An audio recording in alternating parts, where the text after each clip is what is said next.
So 2.5 has now been out for nearly a week, and has offered us an incredible story, exploring territory that rarely any big gacha game has explored before.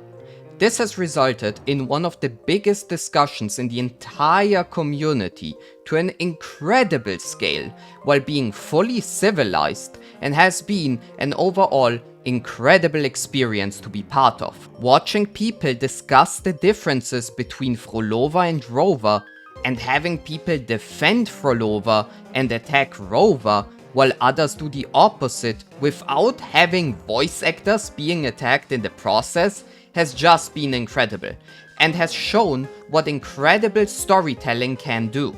And it made me wonder, is 2.5 the best story we have gotten since release?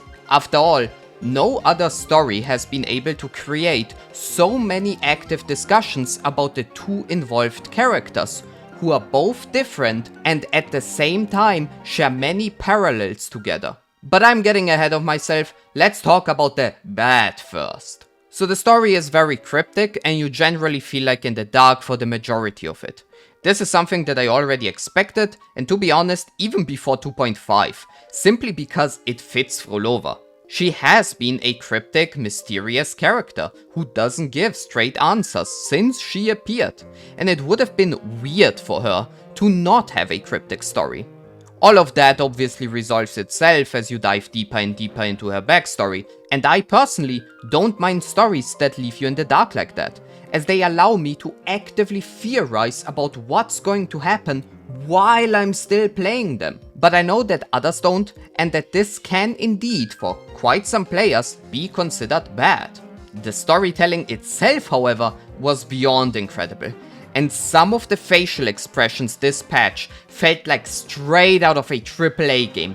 Like, just look at this. And with that out of the way, let's talk a bit more about the story itself.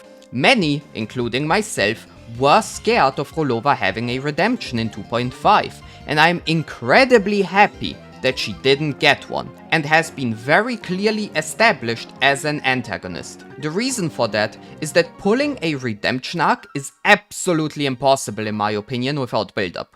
Redemption arcs need to be believable, and the only way for that is to do them slowly in a believable way. Two good examples of this being Zuko from The Last Airbender and Vegeta from Dragon Ball. Both characters go through their own very long respective arcs, and both redemptions just wouldn't work if they just did a 180 for both of them.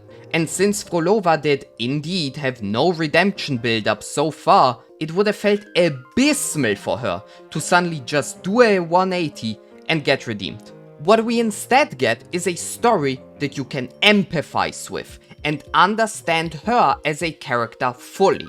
I can fully understand why she thinks the way she thinks, why she joined a terrorist organization, and why she despises Rover.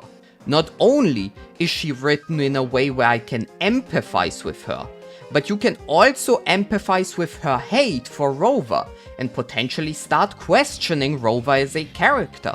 After all, these two are parallels to one another. One is a person that cannot let go of her past and is allowing her present and future to be fully dictated by it, while the other person has proven that they were willing to throw away all their memories, friends, and bonds in general for a chance to go towards the future.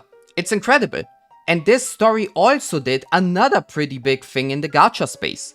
It fully established the main character as its own character instead of a self-insert. Rover has of course overall had moments that showed him as a character, but he still, many times overall, felt like the self-insert super strong isekai protagonist who wins every fight flawlessly and has every girl wanting him. This patch, in my opinion, fully established Rover as his, or her, own character. It's the only reason why we managed to have this clash of ideals. It's because Rover is now his own character, with his own sets of beliefs and ideals, and those just happened to clash with Frolova's. He's not a self-insert. He is cold, cautious, and never fully trusts Frolova. you as a Frolova fan cannot self-insert yourself into Rover and treat her well and choose flirty options. Rover does his own thing, whether you like it or not, and he showed no hesitation after beating Fenrico and without a second thought turned his weapon against her, which is great. Just because Frolova is written so well that I can empathize with her actions does not mean that I approve of her becoming a terrorist. I love that there is no right or wrong opinion here. You just have an incredible story with incredible characters that have their own ideals and similar themes that clash with one another. And when ideals clash, they tend to divide a fan base and create meaningful and great discussions. Think of Light vs. L on Justice, or Naruto vs. Pain on Peace. These things generally end up creating incredible stories, and seeing something like that in a gacha game was phenomenal, and showed me at least that going away from the classic self-insert formula and instead creating gacha MCs as their own characters with their own personality can potentially lead to even greater stories.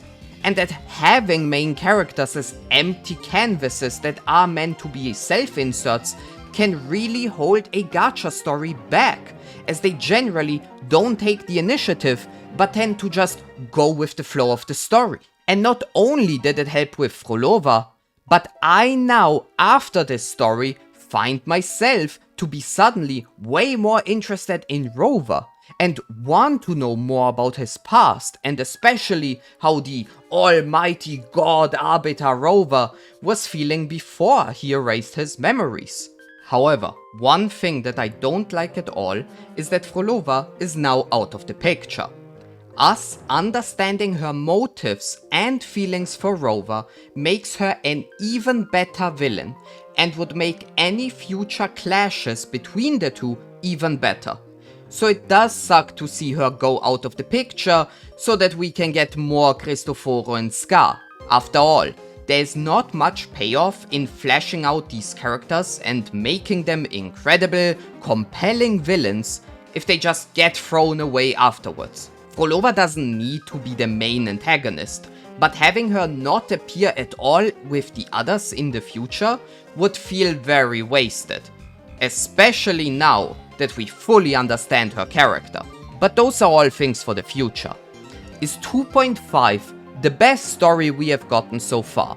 I think it's a contender, and heavily depends on what your personal criteria for the best story are. The story didn't have crazy hype moments like the finale of 2.2, for example. But 2.2 was just a straightforward, good story that didn't cause this much discussion as 2.5 did, for example. 2.5 just was a completely different direction than other stories. And I'm 100% sure that every time we get a villain character in the future, that we are going to get these amazing stories. Because you know we aren't getting something like this next patch, when we already know we will go to Augusta, solve some issues with her, beat up some bad guys together, and just call it a day. But I think once we get characters like Cristoforo, Scar, and even Geshu Lin, that we can expect beyond incredible stories and characters. And I'm so happy that Kuro has proven that they can handle villains in Wuthering Waves. This was incredibly important for the future of this game. Now, for me personally, no, not really. I generally need big payouts and finales that give me goosebumps and bring the story to a climatic end. Fenrico just didn't really feel like that to me. He felt like a filler boss, and I guess that makes sense since, well, 2.5 is a filler patch that just happens to have a main story quest. But I still think that the story itself was incredible, and I cannot wait to witness the future of Wuthering Waves. I'm not going to lie. But that's going to be all from me. Feel free to share your thoughts on everything in the comments. Consider subscribing if you have watched this far, and I will see you in the next one.